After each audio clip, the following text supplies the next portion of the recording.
Good evening, everyone. The Cypress-Fairbanks Independent School District Board of Trustees is now convened in a regular board meeting on Monday, October 8th, 2018, in the boardroom of the Cypress-Fairbanks Independent School District Instructional Support Center, located at 10300 Jones Road, Houston, Texas, at 6 p.m. I want to welcome the members of our audience and our television viewers to this meeting of the Board of Trustees.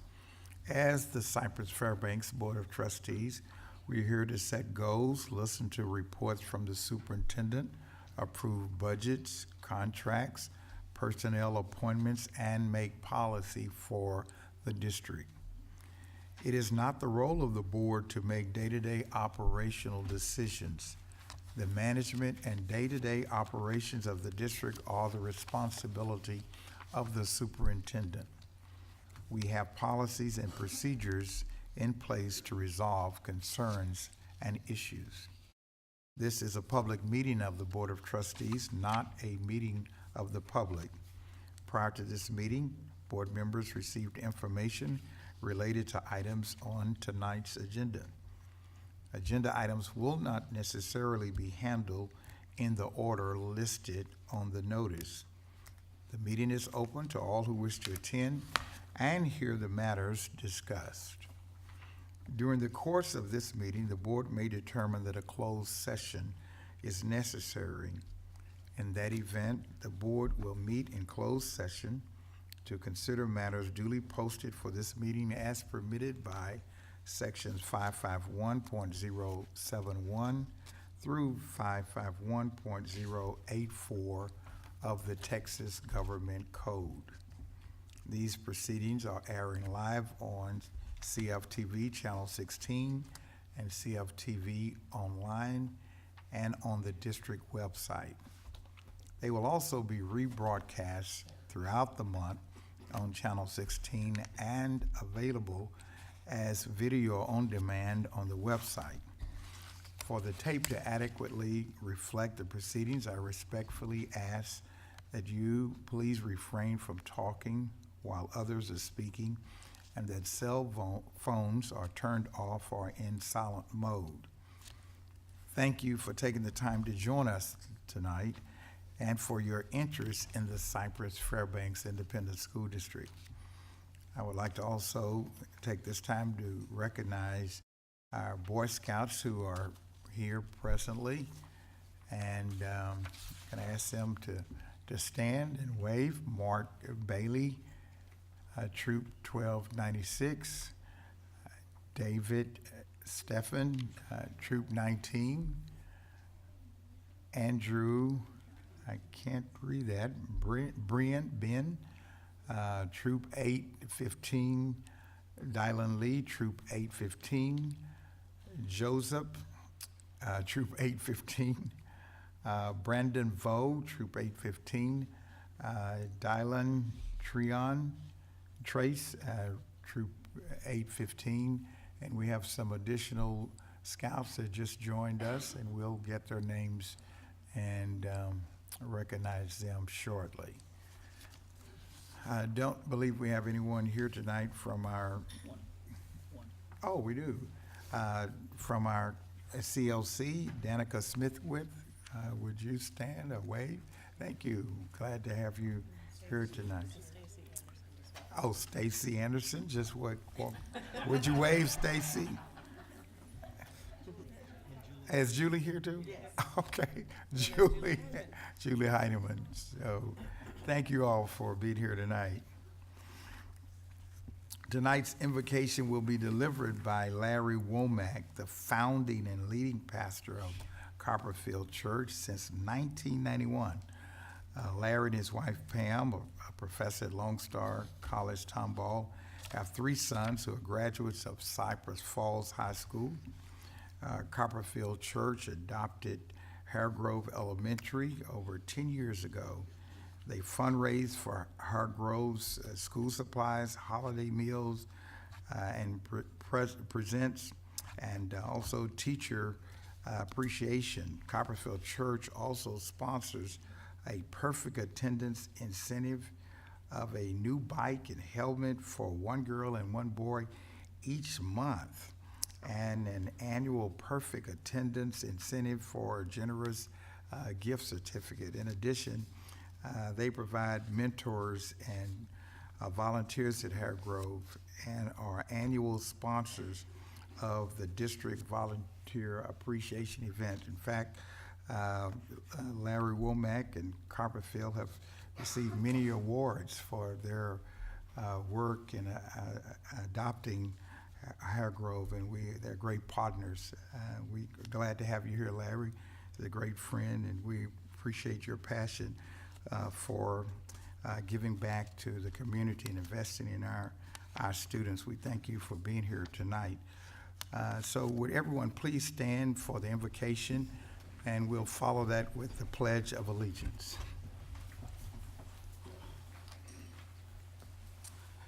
Let's pray.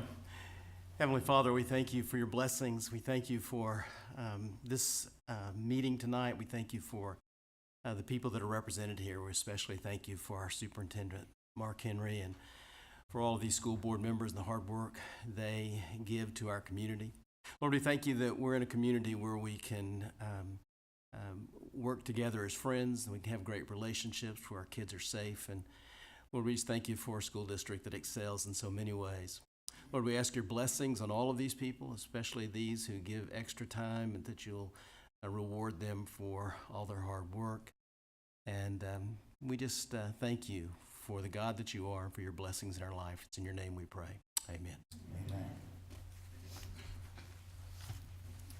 I pledge allegiance to the flag of the United States of America and to the republic for which it stands, one nation, under God, indivisible, with liberty and justice for all. You may be seated.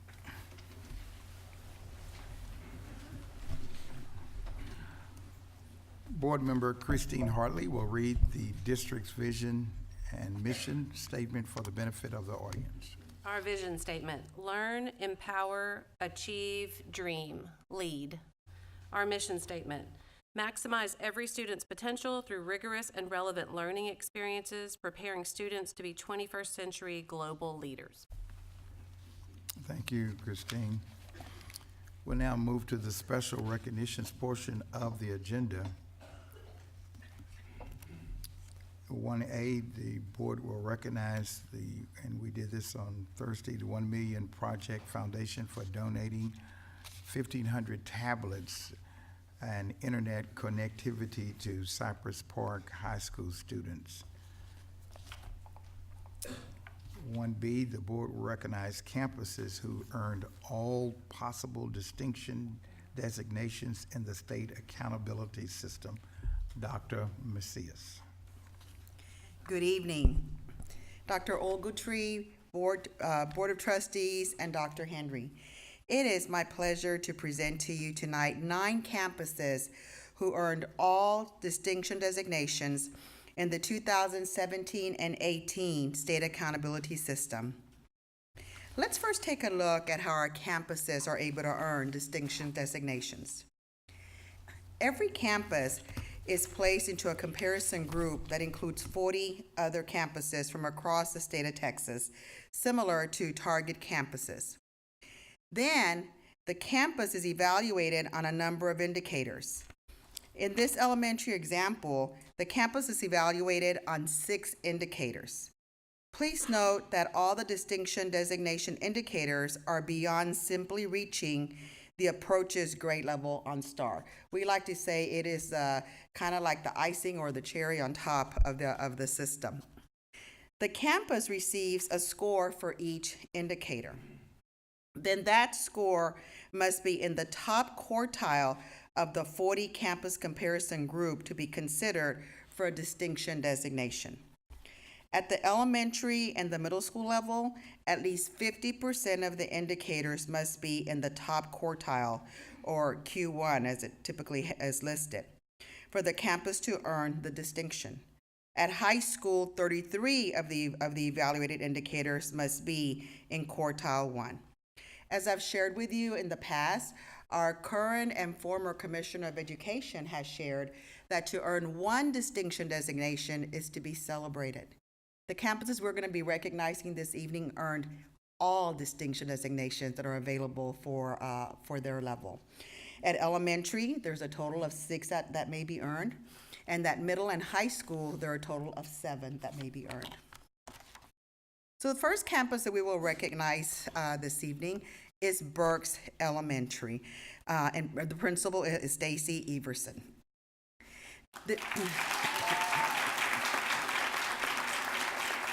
You can see up there all of the different distinctions that are available to elementary. And again, Burks earned all, and this is Burks' first year to actually earn all distinction designations available to them.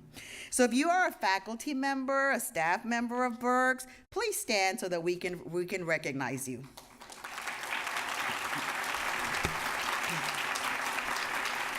Congratulations. The next school is Holbrook Elementary. Abe Lozano, principal, if you can please step forward. This is Holbrook's third year to earn all of the available distinction designations. If you are a faculty or staff member of Holbrook Elementary, please stand so that we may recognize you.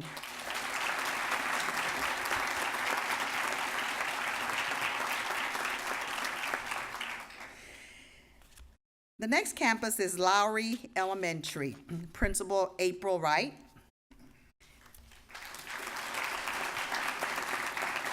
And this is Lowry's first year to earn all of the distinction designations. If you are a faculty or staff member of Lowry Elementary, please stand so that we may recognize you.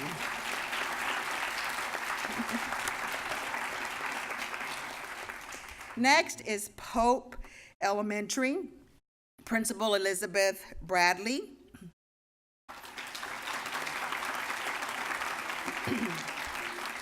And this is Pope's third year to earn all possible distinction designations.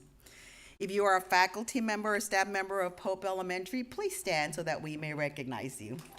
Yay. Next, Sampson Elementary. Principal is Heather Motsney. And this is Sampson's fourth year to earn all of the possible distinction designations. If you are a faculty or staff member of Sampson, please stand so that we may recognize you. Congratulations. Next is Wilburn Elementary. Principal is Connie Robertson. And this is Wilburn's first year to earn all possible distinction designations. If you are a faculty member or staff member of Wilburn Elementary, please stand so we may recognize you.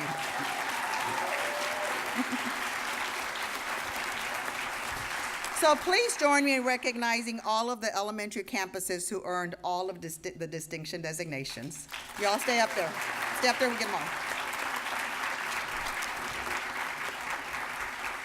At the middle school level, Aragon Middle School, Principal Maria Mamma. And this is Aragon's first year to earn all distinction designations. So if you're a faculty member or staff member at Aragon, if you'll please stand. I'm not sure if anybody. Got it. It is a CTA. I'm sure they're all watching and cheering for Aragon. Congratulations. Next is Arnold Middle School. And this is Arnold's third year to earn all of the distinction designations. So if you are a faculty member or staff member at Arnold, if you'll please stand to be recognized.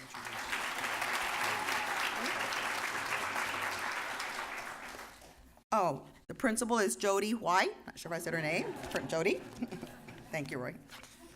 And then finally, we have one high school who earned all distinction designations, and that is Cy-Fair High School. The principal is Anna Martin.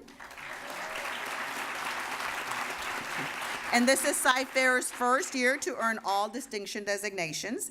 So if you are a faculty member or staff at Cypher High School, please stand so that we may recognize you. Congratulations to our 9 schools who are in all distinction designations, and I hope to see you up here again next year. Congratulations.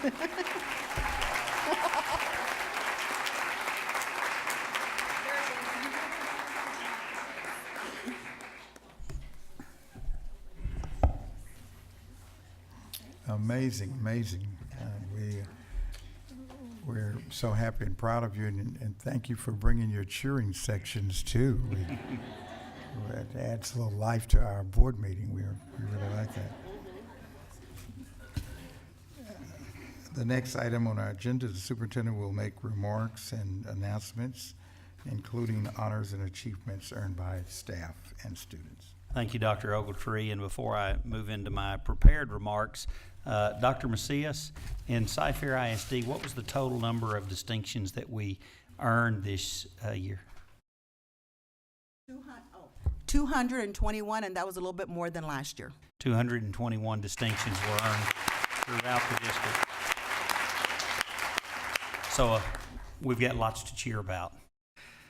Longtime community partner Funfair Positive Soccer donated $10,000 to the CFISD Maintenance Department in the spring. The monetary gift was used to help work on and maintain athletic fields. Funfair Positive Soccer is a nonprofit organization that operates 22 leagues for approximately 15,000 soccer players around the Houston area, using available athletic fields at a number of schools within multiple districts. CFISD curriculum coach Christian Casillas has been selected for University of Chicago's Outstanding Educator Award. Each year, the university invites first-year students to nominate an educator who has influenced, challenged, or helped them along the path toward intellectual growth. Congratulations to Christian for his continued support of excellence. Representatives from Allegiance Bank and Cube, Channel 57, visited Jersey Village on September 18th to honor the football team with the Allegiance Bank Team of the Week plaque. The Allegiance Bank Team of the Week segment aired on Cube, Channel 57 during the high school sports zone. Moore Elementary School received a $75,000 grant from the 2017 Disaster Relief Initiative grants given by the Laura Bush Foundation for America's Libraries. In response to hurricanes and wildfires, the foundation established the 2017 Disaster Relief Initiative to help rebuild school libraries that were damaged or destroyed in recent natural disasters. The grant is the third awarded to Moore for its library, which suffered a total loss following Hurricane Harvey. And I would add to that, please keep our friends along the Florida Panhandle in your prayers as I think it's Hurricane Michael is approaching them. Certainly, we know what a bad experience that can be. Thank you, Dr. Ogletree. Thank you, Dr. Henry. We'll now have a 10-minute break, and we're going to 5 minutes if we can. I don't know if we can do it in 5 minutes. All right, we'll go back into session now. We're at the board comment area of our agenda. Any board member may make a comment during this portion of the agenda without prior posting being required. Comments, items may not pertain to the character of any students, staff, or board member and may not be discussed or deliberated upon at this meeting. Do we have anyone? Debbie? I would like to thank Dr. Henry and the school district for the opportunity to attend the TASB conference, our state conference a couple of weeks ago. It is a very well put together conference. It gives us a chance to network with other school board members and administrators from across the state.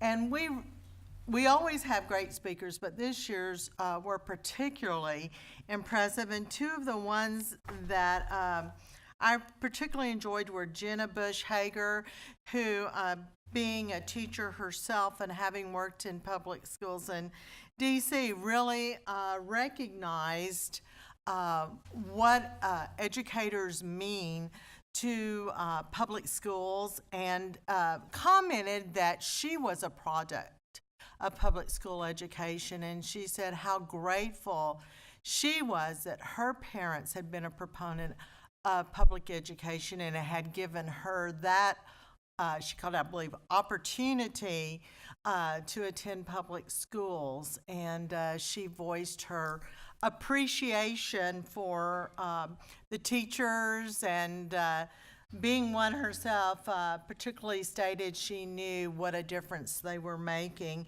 And she made the comment, work matters. Then there was one, LaDainian Tomlinson, who was a pro football player that I was not as familiar with, but talk about an outstanding young man. And he was a product of our Texas public education system too. And he talked about, he said geometry and English that his teachers taught him to be the best he could be. He said it wasn't just, they didn't just teach him about geometry and English, they taught him how to be the best he could be. And he also talked about how public education is inclusive and not exclusive, and said that public education is the foundation of America's team. And I certainly could not agree more with that statement. And I'm very proud to be a part of public education in Cyfair in this capacity, and want to thank all of our Cyfair ISD teachers who every day teach their children, their students, so much more than the subject matter in the class, but are teaching them how to be productive young people and to contribute to our society. They're teaching them life lessons, which are also equally important. Thank you. All right, yes. Anyone else? Tom? Recently, I had an opportunity to speak to one of our teacher groups and listen to their concerns. They were all appreciative of the salary increase they received, but all remained concerned regarding the cost and coverage for insurance. Interestingly enough, I had also spoken to a group of administrators, and they voiced a similar concern. I am pleased that senior management has established a priority to obtain relief from the state in this area. I support this concept. So I tip my hat tonight to all three of our teacher groups and senior management for their willingness to work together for the benefit of all of our children. Once again this year, I hosted tables for our athletic teams that won a state championship at the Chamber Luncheon, as emblematic of the heights reached by this district throughout the entire year. I was asked at that banquet, why did I choose athletics to be the symbol, and the answer is easy. There are lifelong lessons taught on the playing field that are difficult to replicate elsewhere. The words of my college coach when I was a freshman ring true today, as I proceeded to play a very tough opponent in a very long losing season. He said, "Jackson, you don't get to walk off the court simply because things don't go your way. Go out there and do your best." I also hosted a first responder table this year, which featured the CFISD police officers who truly enhance academic attainment for our students while providing a layer of safety for all. I tip my hat to all who strive to reach the mountaintop, whether athletically, academically, artistically, or just by being. It's campus visitation time once again. I made 22 stops before I was a trustee. I reached my 100 mark last year. I started this year with my ubiquitous cupcakes, visiting with the high-performing post-patriots in my colonial garb. Following that with a visit to Carlton Center. And of course, Carlton Center has clear bags and clear backpacks just like all the other campuses. I saw any number of angels walking around Carlton Center, some with many feathers in their wings already. And then my third stop was Black Elementary, a school of many distinctions and very close to claiming all of them and picking up a golden apple in the process. I made a number of comments Thursday at the board meeting last week regarding graduate career, college, and military readiness. Care must always be taken when using statistics. That recent Hearst Corporation newspaper article that I mentioned picked college readiness numbers which are in fact higher than admission standards for many colleges and universities, not to mention junior colleges. Although their numbers may be accurate, in my opinion, they were taken out of context. The article then made a wide sweeping generalization, which quite simply is fallacious, because the underlying statistics did not comport with the story itself. Policy decisions must be based on fact and not hyperbole. And I am pleased to be part of a board that focuses very hard, along with senior management, to always make decisions based upon fact and what's best for the students of this district. All right, Dorsey. Thank you, Tom. Thank you, Dr. Ogletree. I just wanted to say a little something more about school visits, because this is the beginning of our time each year when we visit schools. And as a board, we make a point of visiting each school. Now, we don't personally visit each. We divide up the number by the 7 of us, and we visit those schools. I learned so much from that. And I really, just like Tom, think that that's one of the very best things that we do, because we see everything in action when we're there, and it gives us a great picture of what's going on. I always come away impressed with our students, with our teachers, and our administration. They do a great job. Thank you, Dr. Ogletree. Bob? Thank you, Dorsey. I'll just echo what Debbie said, and that is that the TASB convention is always good. Sometimes we have better programs and better presentations than other times, but this year was pretty good. It was very enjoyable. And I got to say, Jenna Bush kind of surprised me. I didn't really expect her to be as impressive as she was. So it was very enjoyable. And I also compliment Dr. Macias, because I tend to get us into trouble every once in a while when we try to do sessions, and all I do is call and say, hey, you know, Dr. Macias, we need to look at a session, and she comes up with it with her team and did an excellent job. And we've had numerous compliments, actually. I won't say I did, but she's had a number of compliments from people that attended. And, you know, that's one of the things that's so reaffirming for us as a board, is going to these conferences, and we're finding that we're doing things really well here in Cy-Fair. It's not that we're perfect, and we're certainly not that, but on nearly everything, we're way ahead. And I'm very proud of this district. I'm very proud of the administration. I'm very proud of the faculty, and I'm extremely proud of our students who perform and work and learn and do an awesome job. So thank y'all very much. All right, well, thank you all.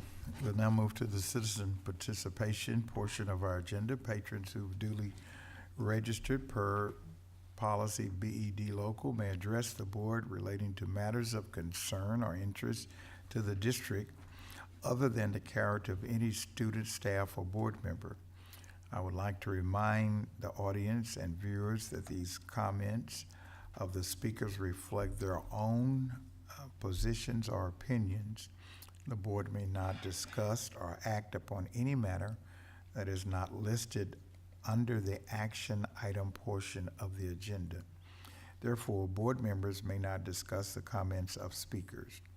Please understand that a lack of response from board members does not indicate agreement or approval of the comments. Each speaker will be given 3 minutes to address the board. Christine Hartley is our secretary, and she will be the designated timekeeper. Our first speaker is Sakina Bradford. Would you come forward?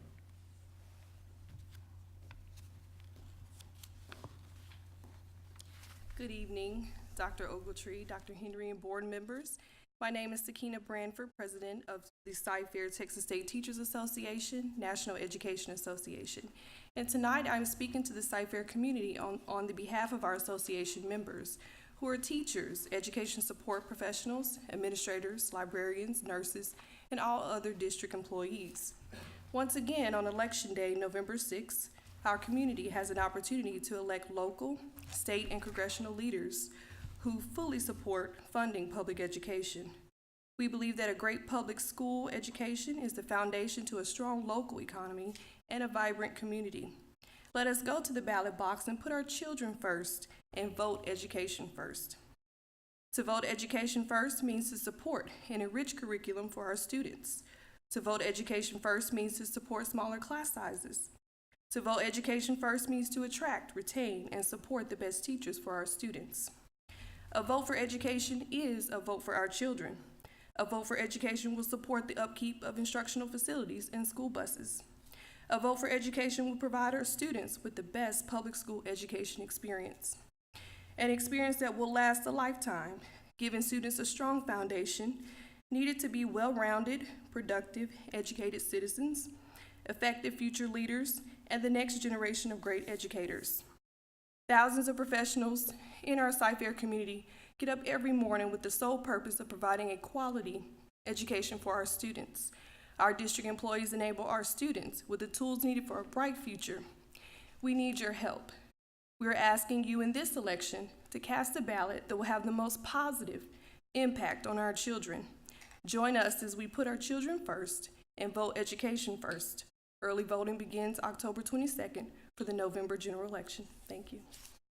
Thank you, Ms. Branford. Our next speaker is Allison Ray. Hi, good evening, Dr. Henry and trustees. I'm here as a parent of 2 students at Post Elementary. I want to thank you all for the job that you do as a former teacher in Cy-Fair and the wife of a public servant. I know that it is not an easy one all the time, and I know that my kids are best educated here in Cy-Fair, so I appreciate all your work. I and some parents in our area have concerns about our schools being overcrowded, and it's not, they're not extremely overcrowded right now, but we are over capacity at Post Elementary, and we would just ask for you to consider rezoning and looking at how that's impacting our students. I think there would be more safety, it would be more safe and easier to manage the students there if we were able to be contained inside our school building. And I know that there are schools around us that are under capacity. So I know that that happened because the population in Jersey Village was shrinking, and children, there were not as many kids, and we're kind of experiencing a renaissance in Jersey Village where our kids are moving, people our age are moving back and having young kids enroll in school, and I want for people to choose Post as their choice. I don't want them to go to the charter school down the road. I want them to know that the best place for their kids to be is at Post Elementary. So I thank you for your time, and I look forward to being here to celebrate our school when Post receives their golden apple. Thank you, Mr. Ray.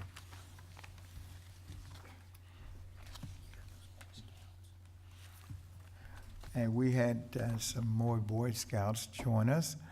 Vincent, William, and Christopher Wynn from Troop 815. Would you all stand? Let us see you. Glad you're here. Thank you.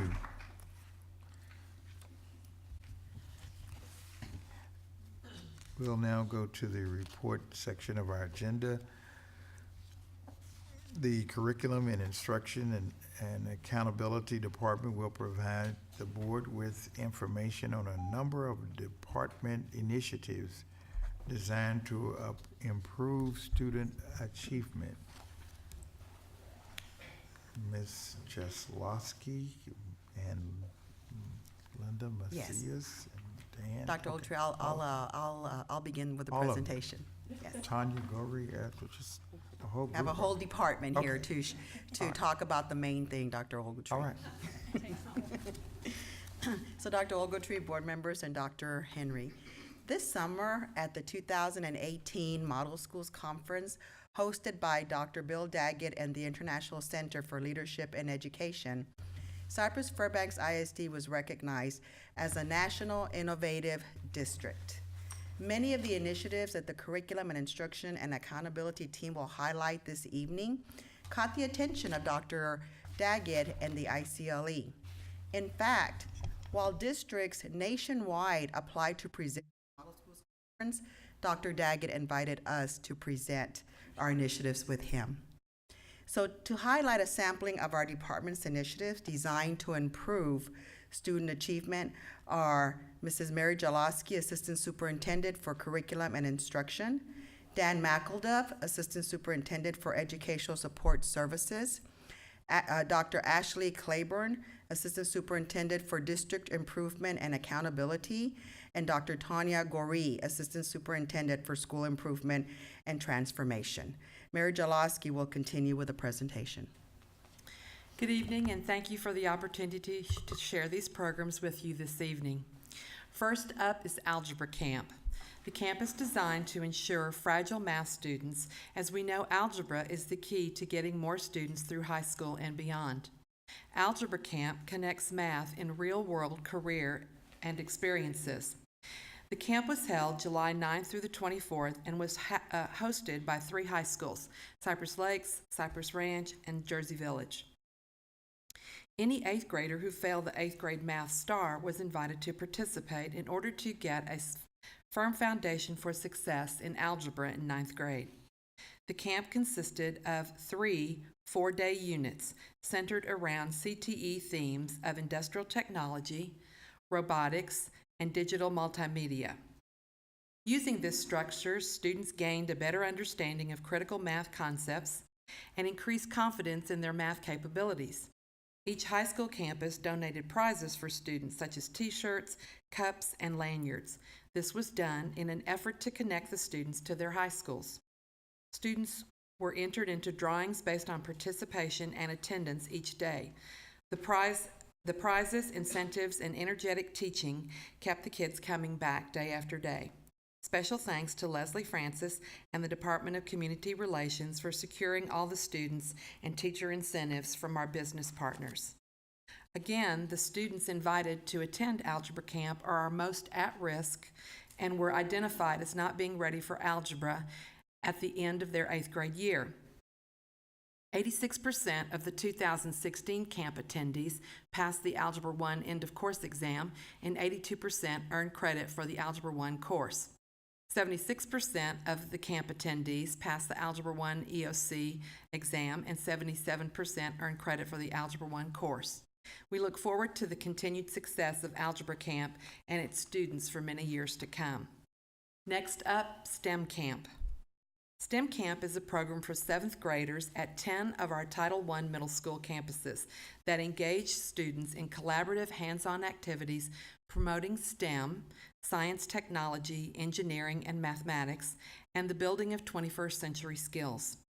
The camp was held for 4 days in July and was hosted at 2 of our Algebra Camp sites. The camps were led by camp directors Danielle Sebastian and Derek Crowder and supported with district science teachers. Each participating middle school could invite up to 35 7th grade students to attend the tuition-free camp. The camp was funded with Title I and Title IV federal funds. District science teachers interacted with the students on a variety of lessons from the National Inventors Hall of Fame. Many of our instructors have plans to use what they learned to develop after-school STEM clubs on their campuses this school year. Through the 4-day camp, the students had an opportunity to experience 12 different activities, from testing out various experiments, including exploring polymer snow, acids and base, salty solutions, and colorful goo, to considering alternative energy by writing their own solar-powered circuits, discovering how the digital camera is incorporated with drone technology, or building and operating their own do-it-yourself remote-controlled origami robots. Our students were actively engaged in learning. The teachers and students left the camp energized and open to future possibilities. Of course, you all know about College Academy. College Academy is an initiative resulting from our close and collegial partnership with Lone Star College. Students earn a high school diploma and simultaneously take dual credit courses aligned to an Associate of Science degree. The program launched this last school year with 138 ninth graders at Cypress Lakes High School. The program expanded in this current school year to 4 other high schools: Cy Park, Cy Ridge, Cy Woods, and Langham Creek. College Academy Cohort 1 at Cypress Lakes was very successful. These ninth grade students completed college readiness testing, enabling them to take dual credit courses. The students are TSI Writing Complete, with 137 of the 138 students, or 99%, college ready in writing, and TSI Reading Complete with 117 of the 138 students, or 84.5% college ready in reading. Pictured are 40 students who took speech at Lone Star College during summer 2018. All 40 earned college credit with a grade that will transfer to a 4-year university. The students are currently taking dual credit U.S. History, a course usually reserved for juniors. We're so very proud of their significant success. Of course, we always want to enhance and enrich opportunities and experiences for our most gifted students.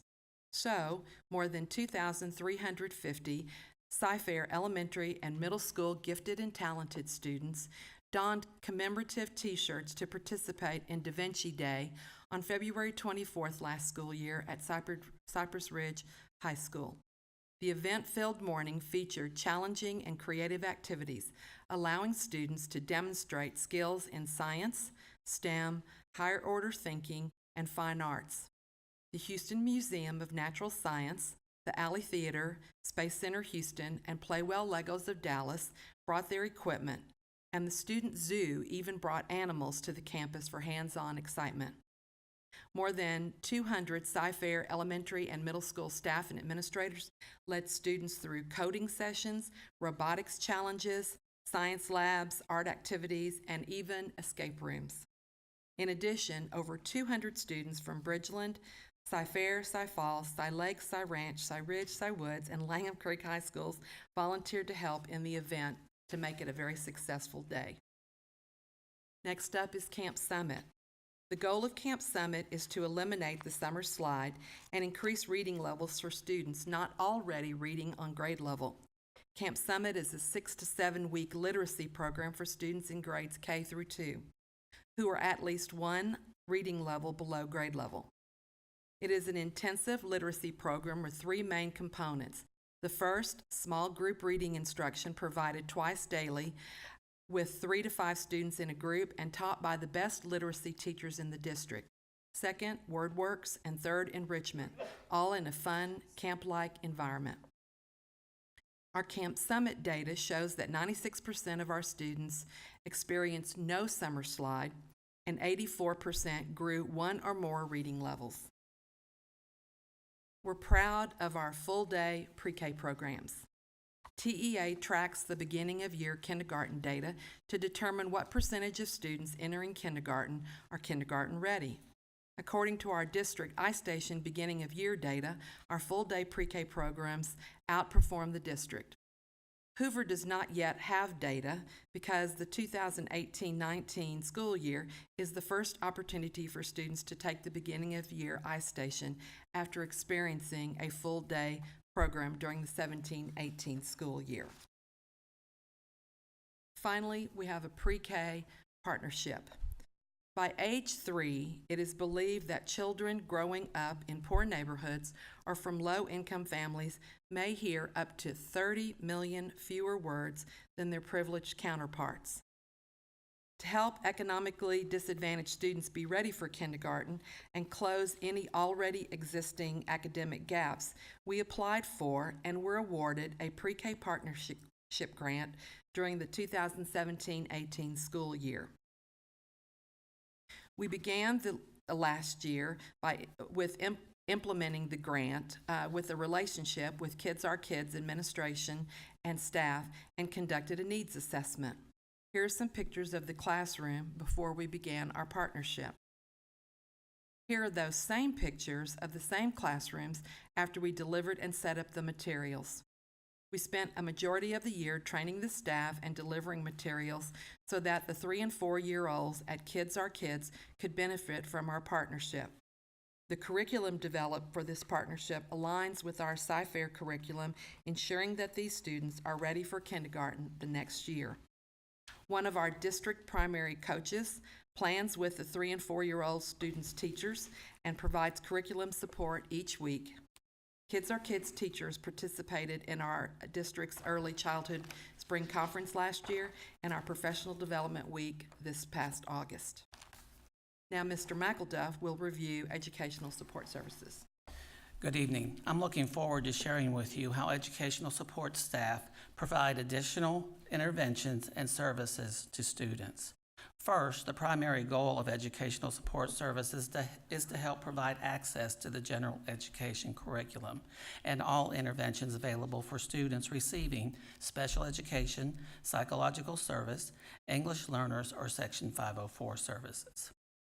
Educational support services provides intervention support with paraprofessionals, teachers, coaches, and materials for all general education academic, extracurricular, and co-curricular courses and activities.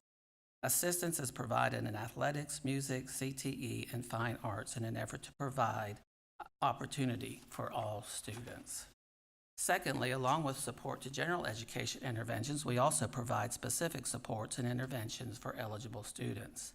I would like to highlight just some of the many ways we provide interventions for students throughout the year in our different departments.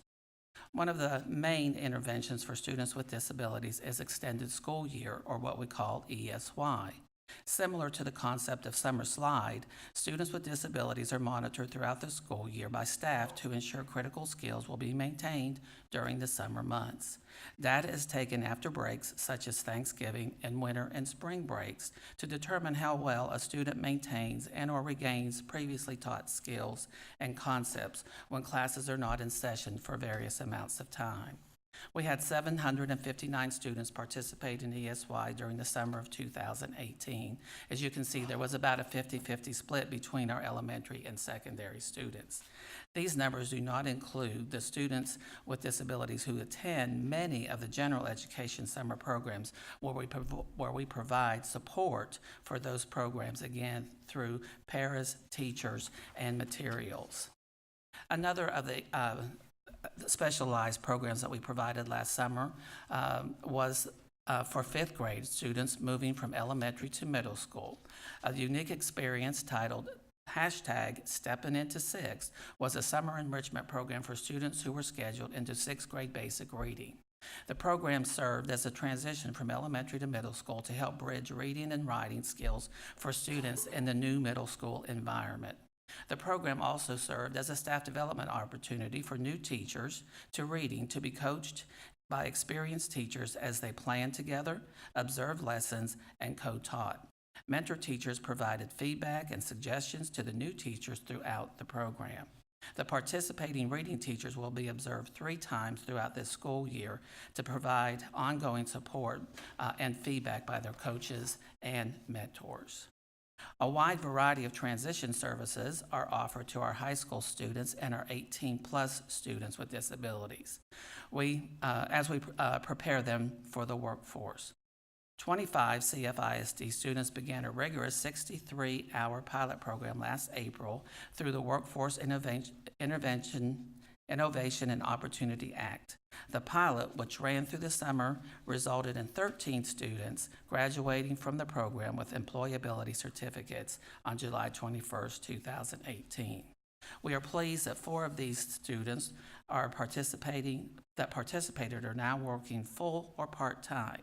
I know the numbers may seem small, but each student employed is one step closer to employment for all students.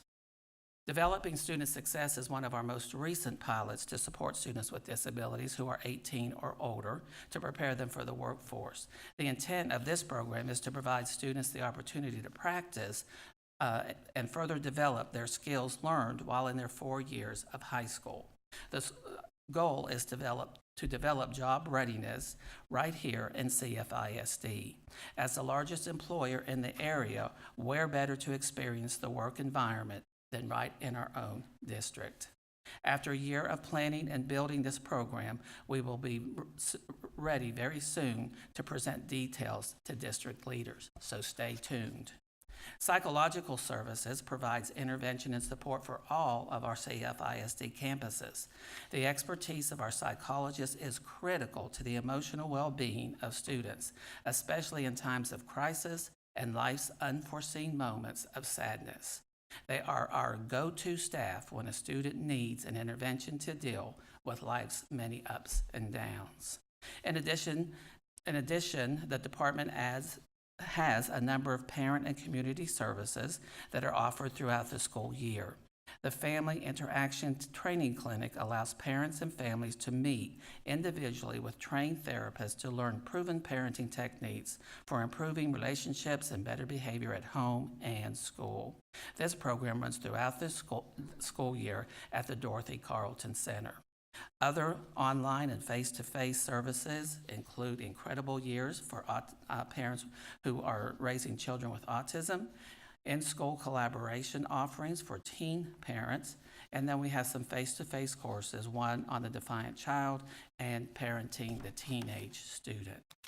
CyFair CFISD is the host district for the Northwest County Cooperative for the Deaf and Hard of Hearing, supporting and providing intervention for 6 neighboring school districts. The co-op is well known throughout the state for providing outstanding and innovative services to students and their families. The co-op serves Cypress-Fairbanks, Spring, Klein, Tomball, Waller, and Spring Branch ISDs in a variety of ways. There's a parent and infant program, students who are birth to 3 years of age, site-based classes in the public school setting, that would be here in Cy-Fair at Berks, Matsky, Spillane, and Cy Ridge, and an itinerant program for students who are served in each of the 6 member districts. Our English language learners are welcome to the U.S. and Cy-Fair ISD with a unique opportunity to begin learning English in a supportive, nurturing, yet rigorous learning environment through the New Arrival Center, or what we refer to as the NAC. The primary goal of the New Arrival Center is to accelerate students' English language acquisition. The content is integrated so that the students learn English while mastering target academic areas. There are 13 NAC sites in our district, 3 elementary, 5 at middle school, and 5 at high school. Under the direction of our English Learners Community Programs Department, the ESL Parenting Program and Community Tutoring serve as a support to students and parents to meet the challenges of learning not only to speak the English language, but to learn in the English language as well. The ESL Parenting Program offers adult ESL classes. The classes are offered in the fall and spring semester at 3 Cy-Fair ISD campuses. In addition, there are parent presentations on how to support their children at home in order to achieve the goal of graduation. The Community Tutoring Program provides after-school academic support to Cy-Fair ISD students while building stronger community relationships. Tutoring is held at the Carverdale Community Fellowship Church in the Pinnacle Apartments, with the primary goal to increase student achievement. Dr. Claiborne will now discuss school improvement and accountability. A few years ago, we began using the following motto: what is monitored is important, what is measured improves. We provided campuses with paperweights and cups to keep this motto on their minds. In an effort to increase student academic performance, several initiatives support this belief. After STAR scores are returned, we create a wide variety of reports to help principals disaggregate their data and use data to collaborate with other campuses. We also share data with principals throughout the year to continue the focus on student achievement. Each year, we visit with principal cluster groups to explain the state accountability system, review the data that go into the system, and discuss ways to monitor data throughout the year in an effort to ensure that the instructional needs of all students are met. We support campuses with the Education Resource Group program, also known as ERG, to review data and predict student outcomes based on prior performance. Supporting campuses as they develop and implement their campus improvement plans is also one of our main priorities. One of our newest initiatives is CFISD iConnect. We are providing free Wi-Fi access, the same Wi-Fi provided in our classrooms, including the firewalls on our Wi-Fi system, to the Tanner Road, West Houston, and Wyman mobile home communities. Students living in these communities are able to check out Chromebooks to take home, where they may then access all district internet programs, read books online, and complete homework. In an effort to excite students and their parents about this new opportunity, we hold an iConnect festival in their community. ISC and campus staff provide the students with school supplies, information on how to use the Chromebooks from home, and a free hot dog dinner. The Tanner Road Festival was held last May, and the West Houston and Wyman festivals will be held later this month. In addition to all the initiatives you've heard tonight, Cy-Fair's grant department works with other ISC departments and campuses to secure additional grant funding for initiatives to support student learning. Just to highlight a few, Dollar General awarded $50,000 to the Moore Library. The Texas Department of Agriculture awarded $43,362 to the Elementary Health Department. The Bosch Community Fund has awarded 2 grants totaling $44,692 to the Secondary Science Department. The Laura Bush Foundation awarded $75,000 to the Moore Library, as Dr. Henry mentioned earlier. The Lois Linsky Covey Foundation awarded $2,000 to the Mobile Library. The American Association of University Women awarded $14,450 in total to 5 of our campuses, and CPAs Helping Schools awarded 2 cycles of grants totaling $12,007 to 6 of our campuses. We would like to say a sincere thank you to these awarding entities for supporting initiatives in public schools. Dr. Goree will now share with you information on school improvement and transformation. As you know, all campuses in CFISD earned the MET standard rating for the 2017-2018 school year. However, the Curriculum and Instruction Department provides an additional layer of support to select campuses through a process called Monitor Schools. This support is provided because CFISD has a higher standard by which schools are measured to ensure no campus receives a negative rating. This transformation process helps campuses reflect and review to guide continuous support, collaborate to define core values and goals, seek input and form strategic partnerships that help shape the vision, and create and implement a plan for change. Currently, there are 13 campuses receiving personalized support through the Monitor School process. This support is provided for a minimum of 2 years and is based on a 3-tier system. The tier a campus falls into determines the frequency of support provided. Instructional coaching with the principal happens once a week, every other week, or once a month based on need. Instructional leadership team development provides support to build the capacity of instructional specialists, assistant principals, and directors of instruction. Campus walks focused on specific look-fors by a monitor team happens on average once a month. This process also includes data talks that leverage the most impactful means of addressing instructional gaps. And well-crafted professional development is attended. Once a campus maintains growth equivalent to the district standard, the campus is no longer a part of the Monitor School process. When we received the state accountability data in August, 3 campuses were able to exit the monitor school process based on the amount of growth made. This concludes our presentation, and at this time, we will answer any questions that you have. All right, board members, any questions? Mr. Covey?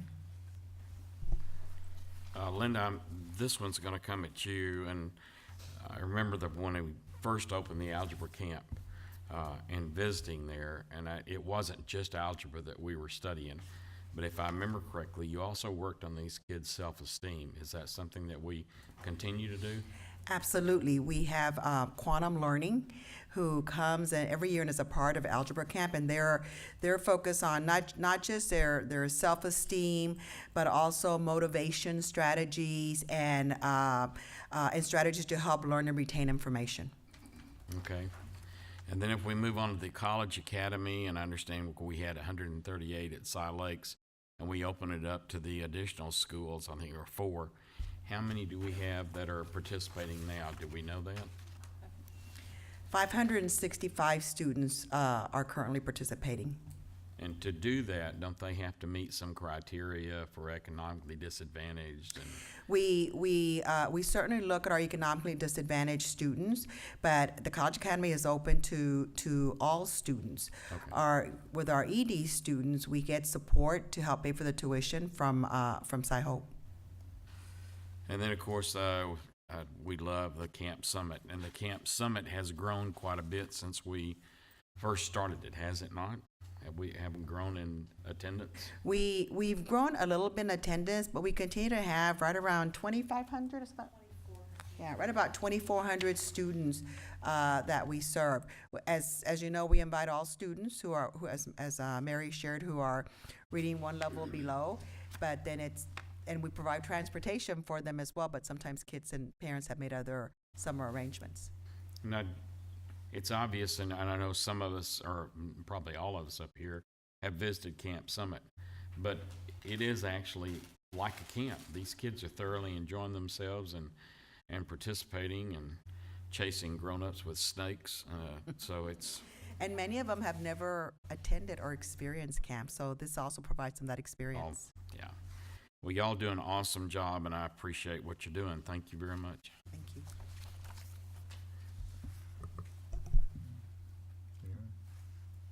Okay, Tom? A comment and observation first. For years now, I've made a point of sitting in on Daggett's seminar that he conducts at RRR. He is a no-nonsense, business results-oriented individual looking at trends. For him to single out this school district is a very meaningful honor, in my opinion, at the highest level. He doesn't waste time on accolades. He is results-oriented. And although each of these programs in and of itself will not make front-page headlines or win leadership Superintendent of the Year, collectively, all of these come together to basically put together a World Series winning team. Recently, at our last graduation rates, this district achieved something that was very remarkable with graduation rates for all major ethnic groups. So the question's two-part. One, share with us those percentages. And then two, all of these programs are part of something that y'all set up about, I guess, 5 or 6 or 7 years ago, which is focus on the middle. And I noticed that focus on the middle, eventually our children graduate. So do you believe that these have residual benefit carrying over to graduation, or is the benefit of these, do they dissipate after 2 or 3 years? So your first question regarding the graduation rate, I'm sorry. Is it on? Your first question regarding the graduation rate. Yes, we were very excited for our students to see that all of the major groups were at 90% or higher as far as graduation this past year. So I certainly commend the campuses for all of their work in making sure that our kids are being successful. The initiatives that we shared with you this evening, Mr. Jackson, you're right. Some of them have been around for 7, some for 5, some for 4 years. They have various lengths, and certainly they all contribute to the success of our students as they move along through the different grade levels. So it's not a one-time shot and then we don't see any progress. We do track that, and we want to see how our kids are performing. One of the Dr. Claiborne and I presented at Model Schools, and when Dr. Daggett introduced our district, he introduced the district as a district that has arrived. And so certainly we were very proud of that, but we also made sure to share that we are a district that is still on a journey until all of our students are successful. And his comment, for the viewing audience, he does not really pass out accolades, at least not in any of the years that I've sat in his seminar, and that is high praise as to what he said. Very impressive that he singled out this district for that. A question on our pre-K. So we basically have 3 major pre-K initiatives happening. One of the interesting aspects of Holbrook is when we started off our full-day pre-K, I asked our principal when our students reached 5th grade that very first time from that program, and I asked her, well, how many of these students that started in full-day pre-K, of about 80, are there in the 5th grade, and is this what you would attribute earning all these distinctions? And her comment was interesting. She had 5, because of the mobility, out of 80 who started in full-day pre-K, 5 arrived in 5th grade. But in chatting with her further, there was another phenomenon that's not been written about in the academic press and hasn't really been studied. But she mentioned that with pre-K, to bring that school to the point where it is truly exceptional and has been, it moved year by year by year. And she did not necessarily attribute this to the pre-K program, but the more I listened, the more I understood it started at pre-K, and the changing of the attitudes then went to kindergarten, then to first, and then to second. And at least in my untrained mind, we were building a critical mass for student attainment. So the question I have for you, we have these different little pieces of a puzzle. Do we see that we're building that critical mass for student attainment, or is that merely my anecdotal wishing taking place? No, I certainly agree with you. It built a culture of success, and certainly although most of the kids had moved somewhere else because of the mobility in 5th grade, they were there. If you go back and look, they were there in 2nd and 3rd grade. 3rd grade, of course, is a STAR test, the 4th grade. So certainly they dwindled down, but they were there during the other years. But from the onset, as they entered pre-kinder, a culture of success began to form. And I like that terminology. Clearly what this district is doing, what y'all are doing, is working in very meaningful ways. Sometimes it's a little intangible, but when you take a look at that graduation rate, which is the very first thing we have to do, is graduate our kids, all the pieces of the puzzle are coming together. So very impressive.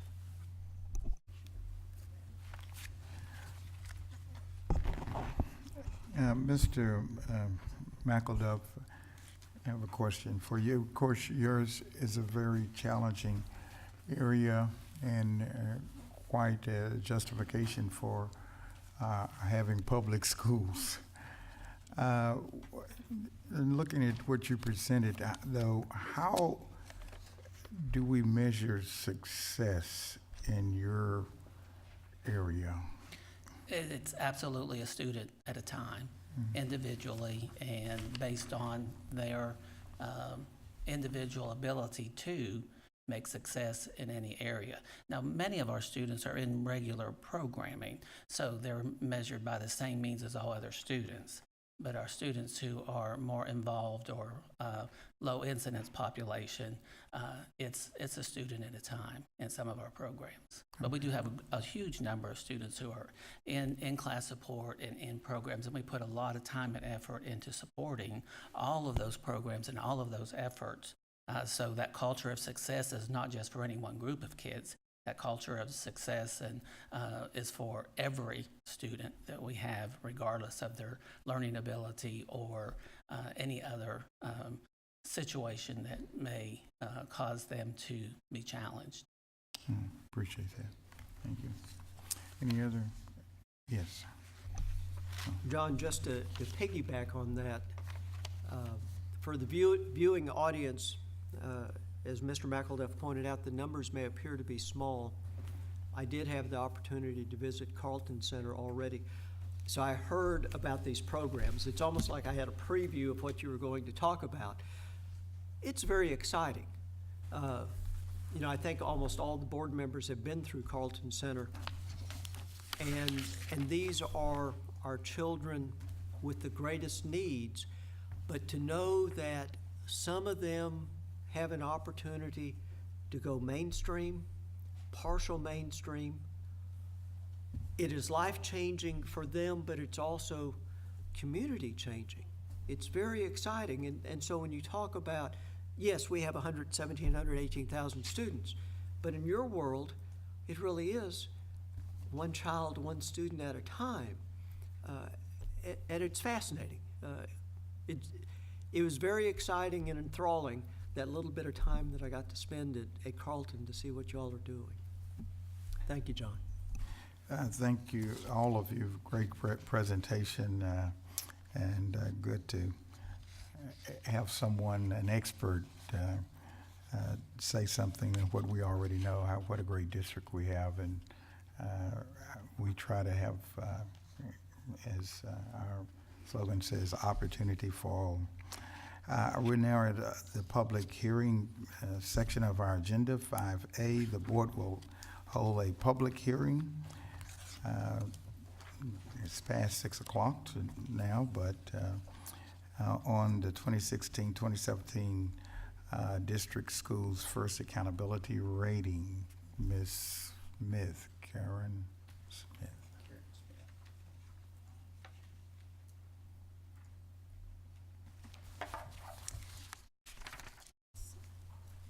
Thank you. Dr. Ogletree and the board, I'm here to present to you the district school first rating.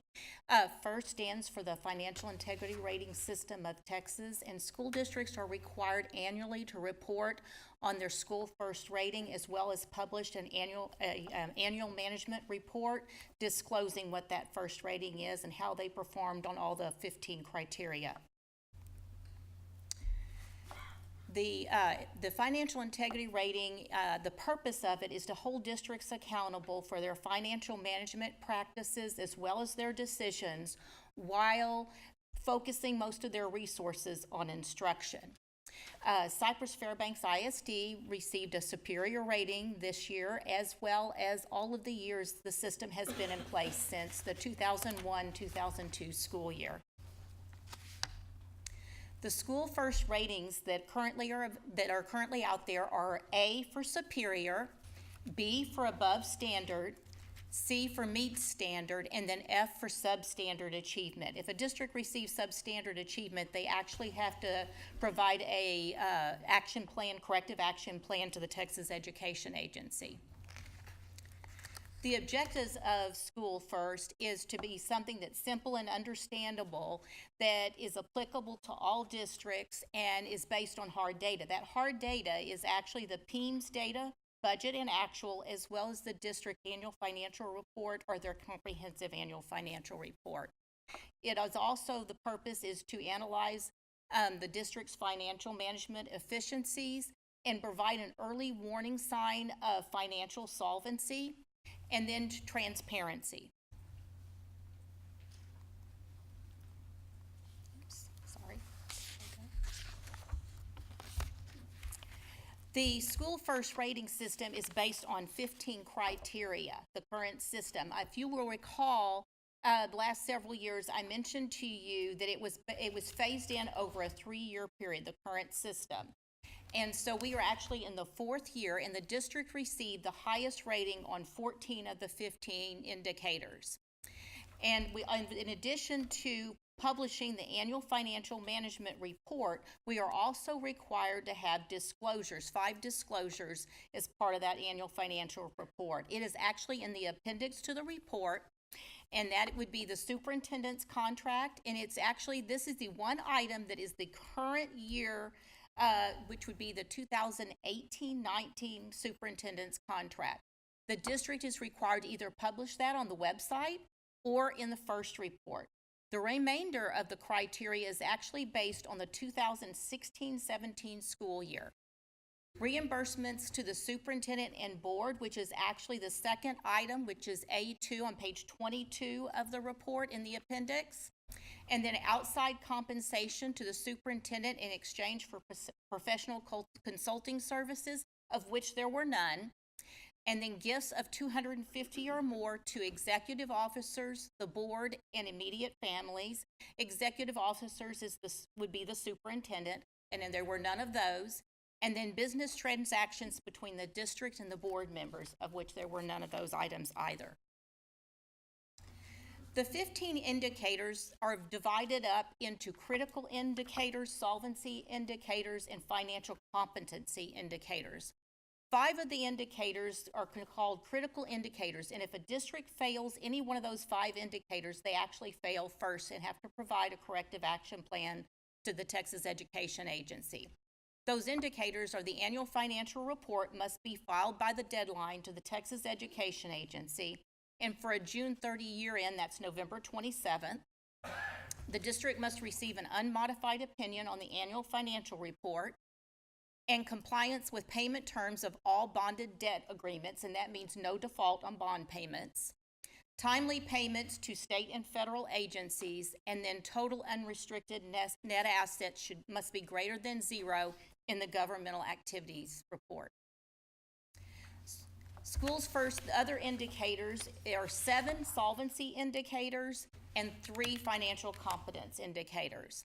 The solvency indicators are to detect early signs of solvency-related issues, such as the number of days cash is on hand. And then the financial competence indicators are designed to show the quality of the financial management decisions of the district and their data. An example of that would be a comparison of the district's PEIMS information submitted to the annual financial report. And if there's a certain error rate, then that would affect your competency rating, financial competency rating. One of the solvency ratings that I would like to draw your attention to, that we often hear that school districts' administrative costs are high. Well, the administrative cost comparison will actually show you that is not the case, that school districts actually maintain a very low administrative cost ratio. Cy-Fair's administrative cost ratio over the last 5 years, you will see that it has been fairly consistent, and we have been well below the threshold for school districts of 10,000 students or more. Administrative cost ratio is what that is it's the administrative cost, which is general administration and instructional leadership, compared to instruction. And it's really not, as we will all know, that's not everything that relates to instruction, but it's instruction, media services or the library, staff development, and then counseling services. But what I would like to also mention is although the district's administrative cost ratio was 3.79%, we actually only spent 1.8% in 2016-17 in general administrative expenditures, which is well below the state average of 3%. Now I'd like to show you the administrative cost ratio of some of the larger districts as well as districts in the surrounding area. I won't go through each one of them, but I do want to highlight some of the larger districts. As you will see, the second largest district, Dallas, has an administrative cost ratio in 16-17 of 9.5%. You will also see 9.05%. And then you will notice that Fort Bend has 7.09%. And then Northside, 5.37%. And then Houston, which is the largest district, 6.03%. And then you will see that Cy-Fair had one of the lowest administrative cost ratios, with the exception of Katy, at 3.79%. Now I'm available to answer any questions you might have regarding the presentation or the annual financial management report. Any questions, board members? All right, so, okay, Tom? I'm fairly predictable, so I have the same question that I asked last year, and that happened to be the same question I asked the year before. So you mentioned that we had the highest possible score on all of our ratings, save and except one. If you would, comment on the one that we did not achieve maximum score, what our score was, and should we as a board be put on notice to be concerned about this, or is there more behind the number than what appears at first blush? Mr. Jackson, the item that we did not receive the most points on was item number 8, and it was the ratio of long-term liabilities to total assets for the school district. Was it sufficient to support long-term solvency? And our points we got was 4 out of 10. And what this relates to is a district's total, their long-term debt compared to their total assets. And so because of our debt, that's why it is showing this, but that's based on a fast growth districts that would have something in this situation, and it is not something to be concerned about related to that. Let me just add also that in the scoring, there's a sliding scale of the number of points allocated depending upon that ratio of long-term debt to total assets. And as Karen mentioned, it is virtually impossible for a fast growth district to achieve all 10 points on this indicator, because we're having to constantly sell bonds in order to build and renovate schools. You know, this is a measure that is common in the business realm, but for a school district, the meaning's a little bit different. You know, in the business realm, the measure of your assets often pertain to your ability to generate revenue. So for example, in an oil and gas company, your primary asset is the value of your property. The value of your property is in fact reflective of the net future revenues that you can expect to receive.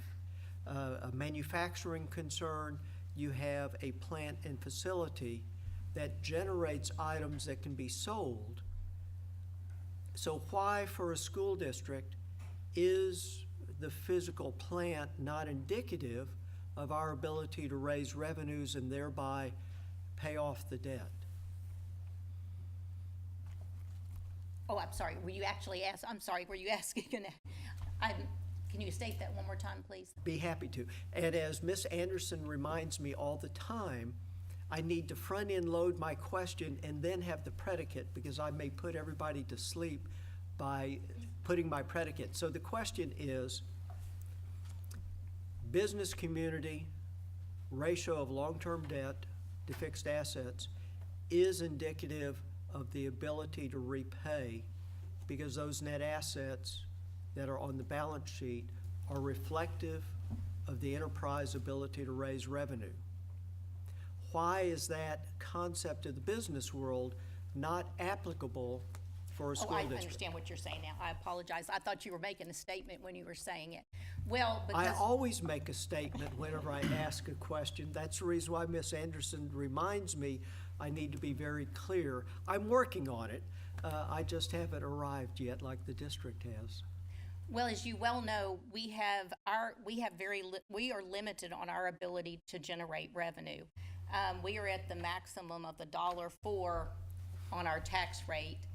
And so we are limited on how we can generate revenue. So if you're comparing us to a business, we have limitations that a business does not have. Well, and also, the generation of revenue for us is through our tax collections, our tax levy, as well as state revenue that is determined based upon our average daily attendance of our students. Has nothing to do with the incurrence of debt other than selling bonds to be able to accommodate that student enrollment growth. So there's really no correlation between incurring debt and generating revenue. The other thing is, on the long-term debt is a little bit overstated as it is compared with our total assets, because when we sell those bonds, we incur that debt at that moment, but we don't complete any projects or any construction at that moment in time. And so the assets that relate to that debt that we incur don't actually go onto our books until maybe 1, 2, 3 years later. So thank you, a very excellent and thorough answer. The takeaway I have from this is one, these assets are not what produces the revenue. It is the taxable property of the district which produces the revenue in and of itself. And then merely by being a fast growth district, you sell the bonds first. It takes time to build the assets. So the ratio is not an appropriate way of measuring this matter of liquidity. Irrespective, by law, you have to do it. So Right. thank you. All right, thank you. Great report. We'll now move to the consensus agenda. During the course of the committee of the whole meeting on Thursday, it was the consensus of the board that the following action items be approved as submitted or amended on the consensus agenda. 6A, the board will consider approving the tax refunds of $500 or greater for Cyfair ISD. 6B, the board will consider approving the minutes of the September 10th, 2018 regular board meeting.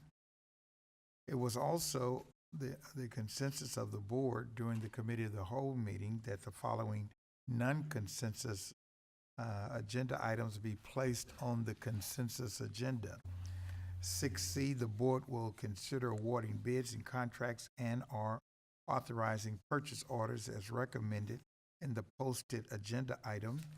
They are cosmetology equipment and supplies, Equilat Q and Read and Write software, HVAC air filters, HVAC electric motors, school security assessment and crisis emergency preparedness consulting services, security badges and printing supplies, window coverings.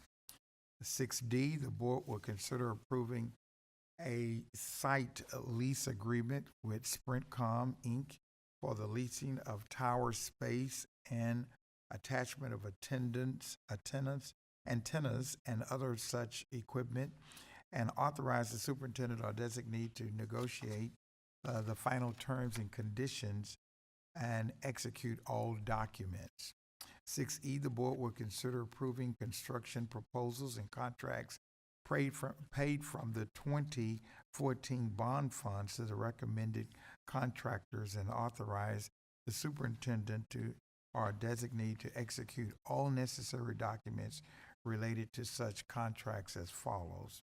1, proposal, 2018 Cypress Ridge High School and Walker Elementary School renovations. 2, the 2018 Transportation Center renovations. 6F, the board will consider approving and authorizing superintendent or designee to enter into miscellaneous professional service contracts related to the following projects. 1, the 2018 Cypress Ridge High School and Walker Elementary School renovations.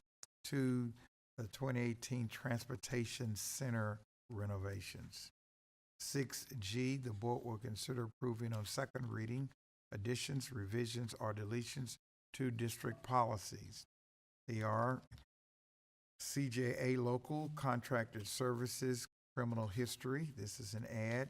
DBB Local Employment Requirements and Restrictions, Medical Examinations and Communicable Diseases. This is a revised. DHE Local Employment Standards, Employee Standards of Conduct, Searches, and Alcohol Drug Testing, revised.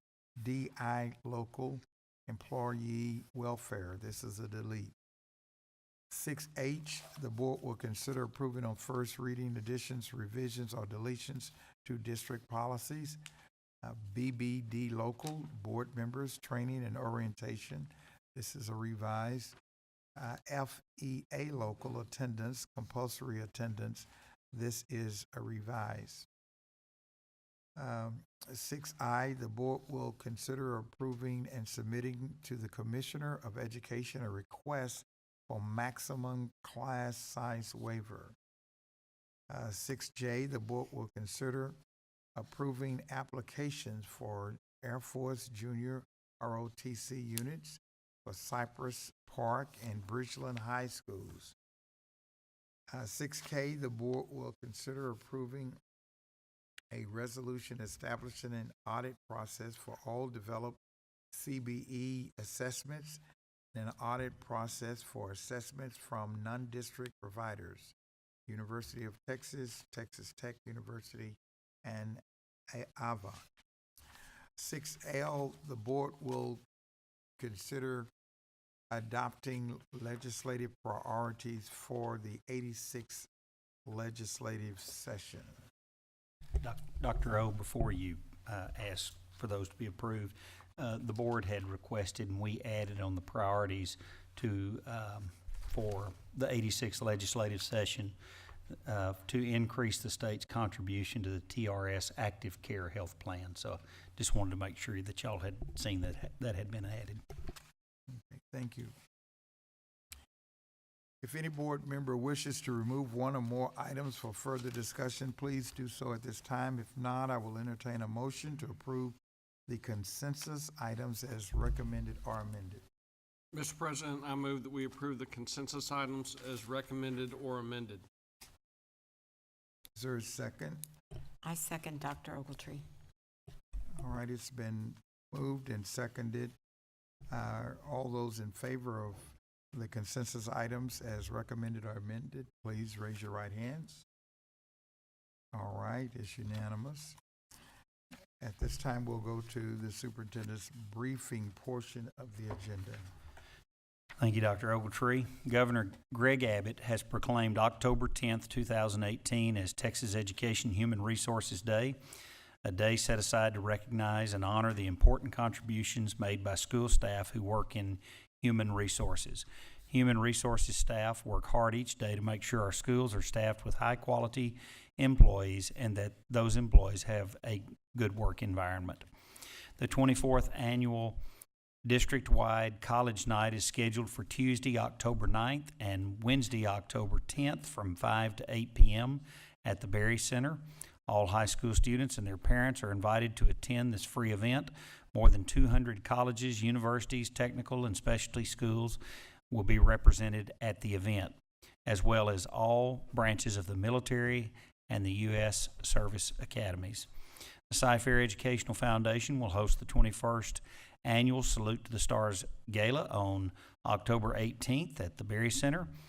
The celebratory event will honor 91 CFISD Teachers of the Year from the 2017-18 school year. The 4th Annual Battle at the Berry Marching Band Contest will be held Saturday, October 13th at the Cy-Fair FCU Stadium. The 2018 event is being hosted by the Cypress Ridge High School Marching Band. 16 of the finest bands from the greater Houston area will join 8 CFISD marching bands for the day-long event. Tickets can be purchased at the stadium gates for $10 each. Children age 5 and under will be admitted free of charge. I want to remind employees and community members that we will have the privilege to exercise one of our greatest rights, voting on November 6th, 2018. Early voting dates are October 22nd through November 2nd. During the week of October 22nd through October 26th, 2018, CFISD will be participating in Red Ribbon Week activities. The National Family Partnership organized the first nationwide Red Ribbon campaign as a way for people in communities to unite and take a visible stand against drugs.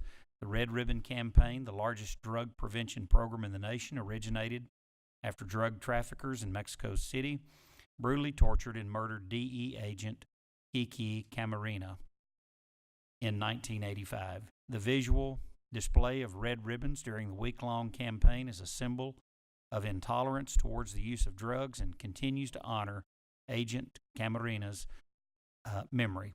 Along with celebrating Red Ribbon Week, CFISD will be participating in National Bullying Prevention Month, a nationwide campaign founded in 2006 by Pacers National Bullying Prevention Center. The campaign is held during the month of October and unites communities around the world to educate and raise awareness of bullying prevention. We hope you will join us in supporting our students during these 2 great events. Thank you. Thank you, Dr. Henry. Thank all of you for attending and watching our board member meeting. We are now adjourned.